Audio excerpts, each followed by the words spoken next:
بھائی صدر ترکیہ طیب اردوان صاحب کو ہماری تمام معاملات پر بہت ہی سیر حاصل گفتگو ہوئی. میں نے ان کو بطور ابتدائیہ ان کو آج ان کی انتہائی پرجوش تقریر تھی اور جس طرح انہوں نے غزہ اور فلسطین کا مسئلہ بیان کیا، میں سمجھتا ہوں کہ پورے ہال میں جتنے بھی لوگ موجود تھے ان کو دلوں کو بہت چھوا اس تقریر، اس پیغام نے، بلکہ پوری دنیا میں نے ان کو مبارکباد دی.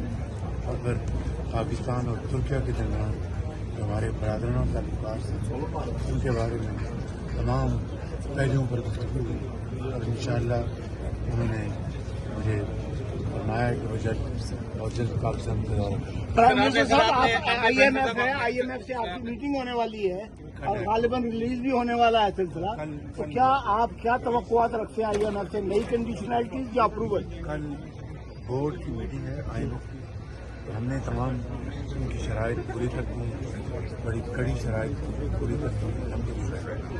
اس میں پھر یہ بات کہنا چاہتا ہوں، دل کی ادا گہرائیوں سے اور شکریہ ادا کرنا چاہتا ہوں اپنے انتہائی اعتماد برادر ملک سعودی عربیہ کا، چین کا اور یو اے ای کا، کہ ان کے تعاون کے بغیر یہ ممکن نہیں تھا.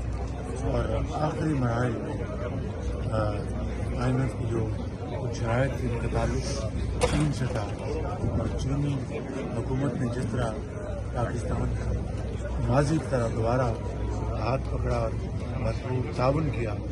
میں چینی لیڈرشپ سر آپ نے پاکستان کا تشخص بحال کیا دنیا میں. سر آپ نے سعودی عرب کا بہت شکر گزار موجود. سر آپ نے پاکستان کو عالمی پڑھائی سے باہر نکالا، دوسرا حکومت دنیا سے آپ نے آ کے تشخص بحال کیا پاکستان کا.